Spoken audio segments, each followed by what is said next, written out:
जय हिंद दोस्तों, आखिरकार मिनिस्ट्री ऑफ डिफेंस की तरफ से एक लेटर जारी हो गया है जो 20 जुलाई 2023 को जारी हुआ।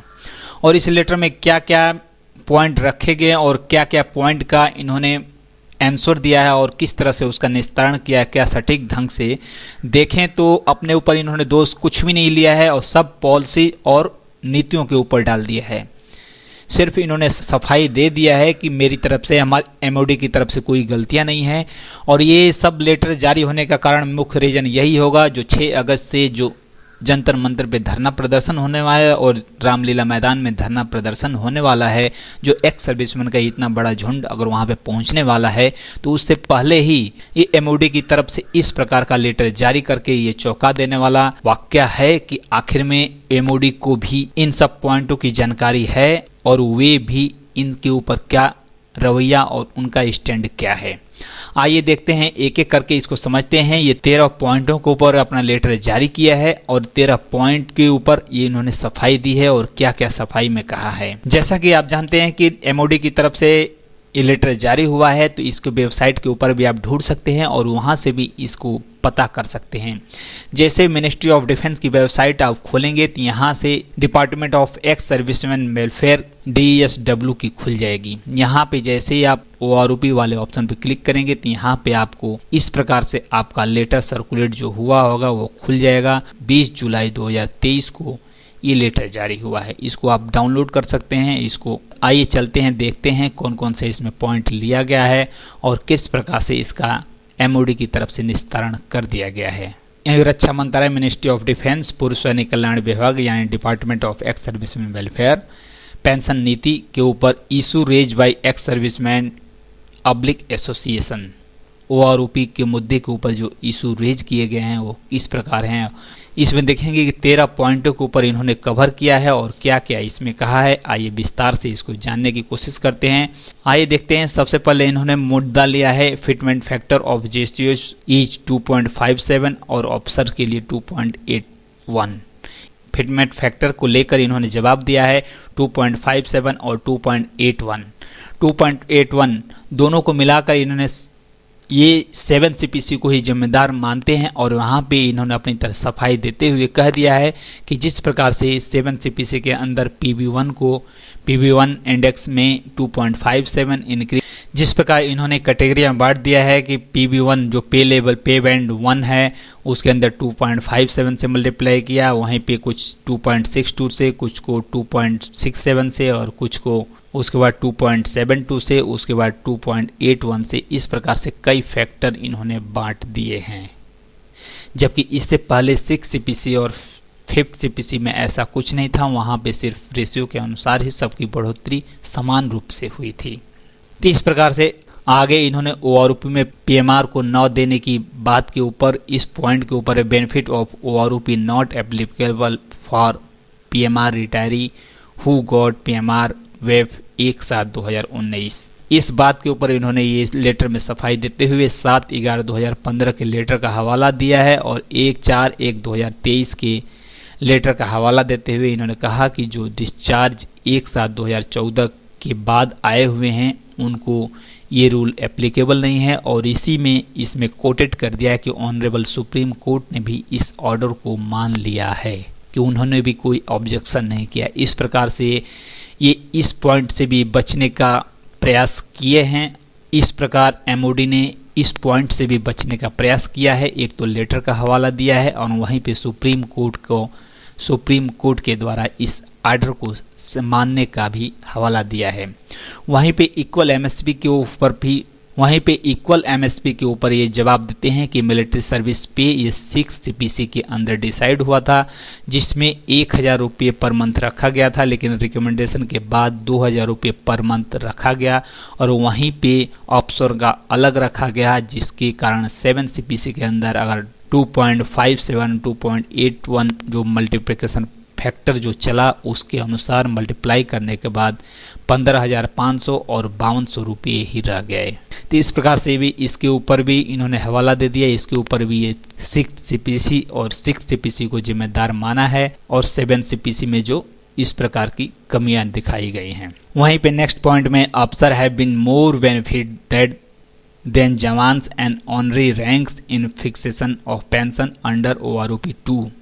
इस पॉइंट के ऊपर कट्टा करते हुए इन्होंने ये कहा है कि सबका 2018 के बेस ईयर मानते हुए उसी में एवरेज पेंशन निकाल कर सबका किया गया है। और उसके साथ ही साथ सुप्रीम कोर्ट के उस ऑर्डर का भी जो 219/2016 जो फिक्स हुआ था, एक्स सर्विसमैन मूवमेंट की तरफ से जो रिट पिटिशन डाला गया था, उसका भी इन्होंने हवाला दिया है कि इसमें भी सुप्रीम कोर्ट ने इस पॉइंट को मान लिया है। फिर उसके बाद request for grant of widow pension equal to service pension, यहाँ पे भी एग्जिस्टिंग पॉलिसी का इन्होंने हवाला दिया है जो 30% और 50% जो लास्ट पेड ड्रॉ का जो पेंशन डिसाइड होता है उसी के अनुसार आपको दिया जा रहा है, और ऑप्शन को भी उतना ही उसी के अनुसार दिया जा रहा है, और जवानों को भी उसी के अनुसार दिया जा रहा है। बशर्ते फर्क इतना है कि अफसर का बेसिक पे ज़्यादा होने के कारण उन्हें ज़्यादा पेंशन मिलती है, और जवानों का बेसिक पे कम होने के कारण उन्हें कम पेंशन मिलती है। वहीं पे नेक्स्ट पॉइंट पे वाला demand of granting equal disability pension officer and जवान, यहाँ पे भी इन्होंने वही जो एग्जिस्टिंग पॉलिसी के अनुसार ही मैटर को सॉल्व किया है, और इसमें भी वही कहा जो 30% जो रखा गया है उसी के अनुसार इसमें भी दे रहे हैं, लेकिन वही उसी पॉलिसी का इन्होंने पहले से मौजूद पॉलिसी का ही जिक्र किया है और उसी पॉलिसी के अनुसार ये दे रहे हैं। वहीं पे request for grant of service pension of the pension who retired service less than 15 years and participating in 1965 and 1971 wars, इसके ऊपर इस पॉइंट के ऊपर भी डिसाइड इन्होंने कर दिया है। As per existing pension rule the minimum qualifying service for the earning of service pension in 20 years in case of commission officer and 15 years in case of below person officer ranks. Further, there is no special provision for relaxation and set provision of minimum qualification service for pension in request of pension who participated in any war and operation. यहाँ पे भी इन्होंने कर दिया है जो जवानों के लिए 15 साल का जो क्राइटेरिया रखा गया है और अफसर के लिए 20 साल का क्राइटेरिया रखा गया है। पर्टिकुलर केस में जो वार और ऑपरेशन में जो कैजुअलिटी जो हुए हैं उनको छोड़कर उसी के अनुसार ये एग्जिस्टिंग पॉलिसी के रूल के अनुसार ही ये भी कर रहे हैं। वहीं पे नेक्स्ट पॉइंट पे दिखते हैं कि demand for enhancement reservist pension and granting benefit of OROP to them.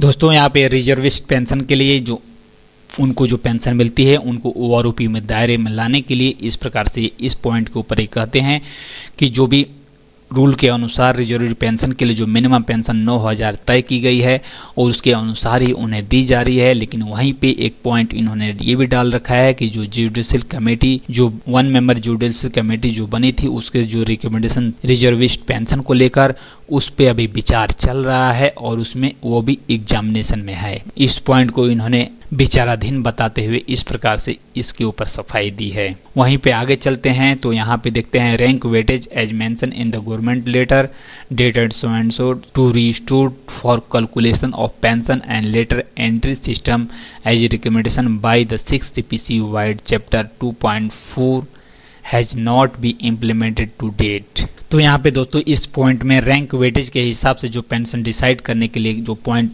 उठे हैं कुछ लोगों से, तो इसमें सरकार ने सीधा सीधा साफ साफ जवाब दे दिया है कि 6th CPC से पहले जो इस प्रकार के प्रावधान थे और जब इसमें रैंक वेटेज के हिसाब से पेंशन तय की जाती थी, लेकिन उसके बाद जो भी प्रावधान बनाए गए वो लास्ट पेड ड्रॉ के हिसाब से बनाए गए और उसके हिसाब से 50% का पेंशन देने का रूल बनाया गया। वहीं पे दोस्तों आगे demand of 75% of last paid draw जो 1970 के करीब में जो पेंशन रूल थे उस समय जवानों को 75% उनके लास्ट पेड ड्रॉ के 75% पेंशन दिया जाता था, लेकिन बाद में रूल को चेंज कर दिया गया और 50% तब्दील करके 50% कर दिया गया और जो अफसरों का 30 या 35% था उसको बढ़ाकर 50% कर दिया गया। यानी कि अफसरों ने यहाँ पे चाल चल कर दोनों लोगों को बराबर कर दिया।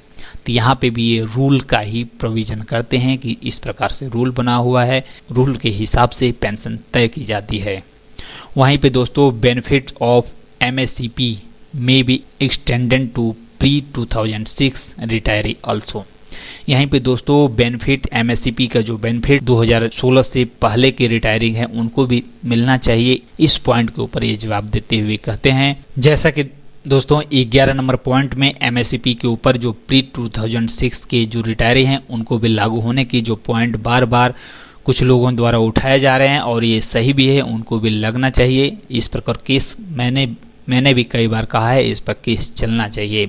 लेकिन इस पॉइंट के ऊपर सफाई देते हुए मिनिस्ट्री ऑफ डिफेंस की तरफ से ये कहा गया है ये 2006 के बाद जो लागू हुआ था उसके लिए एप्लीकेबल है, उससे पहले वाले के लिए नहीं है।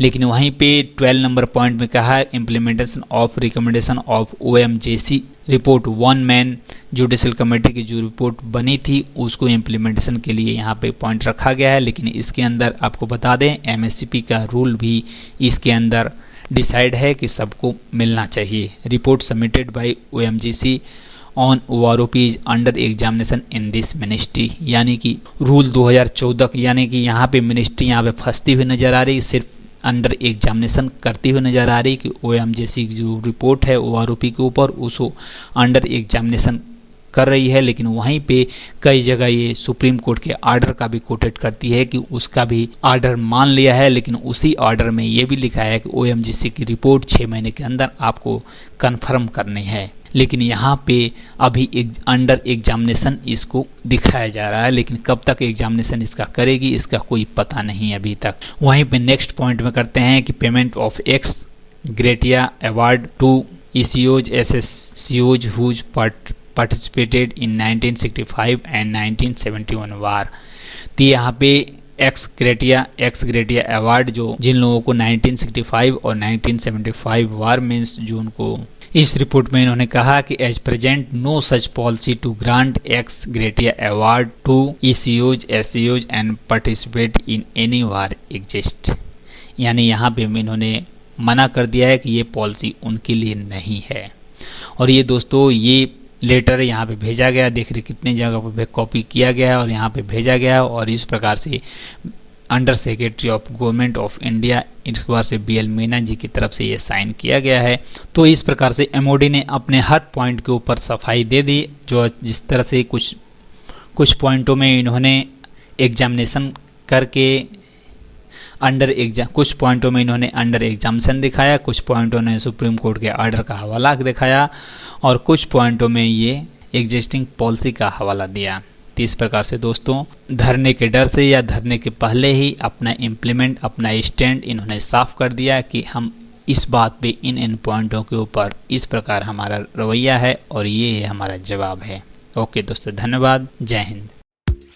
लाइक शेयर एंड सब्सक्राइब करें, सतर्क रहें, सुरक्षित रहें, अपने दोस्तों का ध्यान रखें तथा अपना व्यक्तित्व इस प्रकार विकसित करें कि आपके साथ बच्चे, बुजुर्ग, महिलाएं आपके साथ सुरक्षित महसूस करें।